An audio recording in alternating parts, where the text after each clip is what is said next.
Hello दोस्तों। एक बार की बात है, एक गांव में एक बूढ़ा आदमी रहता था।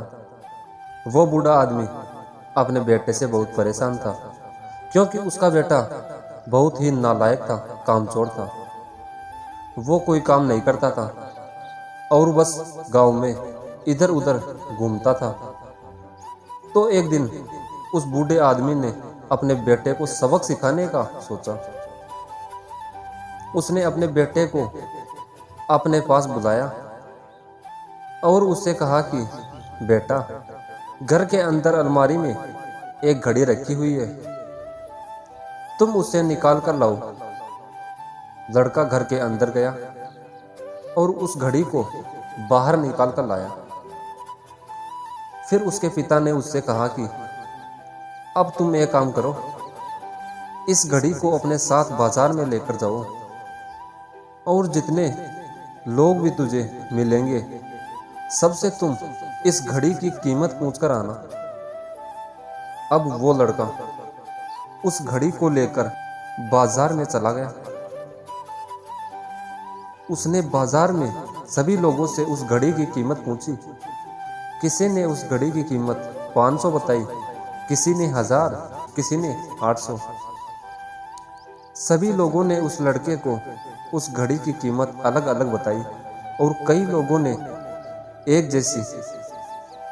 वो लड़का अपने पिता के पास वापस आया और उसने कहा कि पिताजी, सभी लोगों ने इस घड़ी की कीमत अपने हिसाब से बताई। किसी ने 500, किसी ने 1000, तो किसी ने 800। अब उस बूढ़े आदमी ने अपने बेटे से कहा कि बेटा, घड़ी को तुम अलमारी में रख दो और जाओ।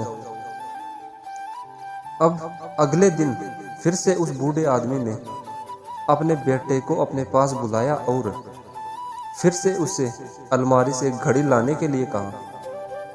लड़का फिर जाता है और अलमारी से घड़ी निकाल कर लाता है। और अब उस बूढ़े आदमी ने अपने बेटे से कहा कि बेटा, जाओ और आज इस घड़ी के अंदर जो समय चल रहा है उसकी कीमत पूछ कर आओ।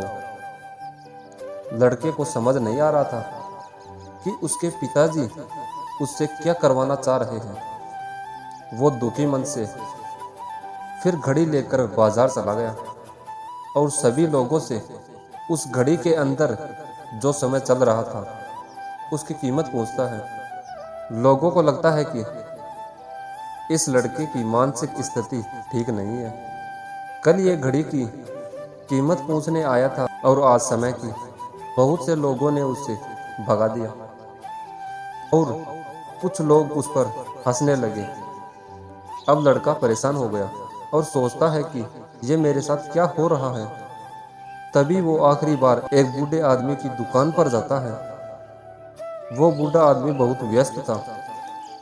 वो लड़के का सवाल सुनते ही वो समझ गया कि यह क्या पूछना चाह रहा है। उस बूढ़े आदमी ने अपना कुछ समय निकालकर लड़के से कहा, बेटे, ये जो समय है ना, जिसकी तुम कीमत पूछ रहे हो, इसकी कोई कीमत नहीं है। तुम करोड़ों रुपए देकर भी अपनी जिंदगी का एक सेकंड भी वापस नहीं ला सकते। इसलिए इस टाइम का सही उपयोग करो। टाइम की एक अच्छी बात है और एक बुरी बात है। बुरी बात यह है कि टाइम गुजर जाता है और अच्छी बात यह है कि तुम किन चीज़ों में गुजारते हो ये तुम्हारे हाथ में होता है। सभी के पास दिन में 24 घंटे होते हैं, अमीर के पास भी और गरीब के पास भी। बस ये तुम्हारे हाथ में है कि तुम इस टाइम से क्या नया कर सकते हो। तुम एक एक पल का हिसाब रखो कि तुम किन चीज़ों में अपना टाइम उड़ा रहे हो। उस बूढ़े आदमी की बात सुनकर उस लड़के की आंखें खुल सी गई, मानो उसमें बड़ा बदलाव सा आ गया हो। और फिर वो अपने पिताजी के पास उस घड़ी को लेकर गया और उन्हें सारी बात बताई। और उस दिन के बाद से उस लड़के की ज़िंदगी ही बदल गई। दोस्तों, कहते हैं कि टाइम सबके लिए फ्री है, लेकिन वो प्राइसलेस है। वो कीमती है, तुम उससे खरीद नहीं सकते, लेकिन तुम उसे इस्तेमाल कर सकते हो। तुम उससे रख नहीं सकते, लेकिन तुम उससे स्पेंड कर सकते हो। और एक बार अगर इसे गवा देते हो तो तुम उससे कभी भी वापस नहीं ला सकते। तो अपने टाइम का सही उपयोग करो। अगर ये कहानी आपको अच्छी लगी हो तो चैनल को सब्सक्राइब जरूर कर लें। जय हिंद, वंदे मातरम।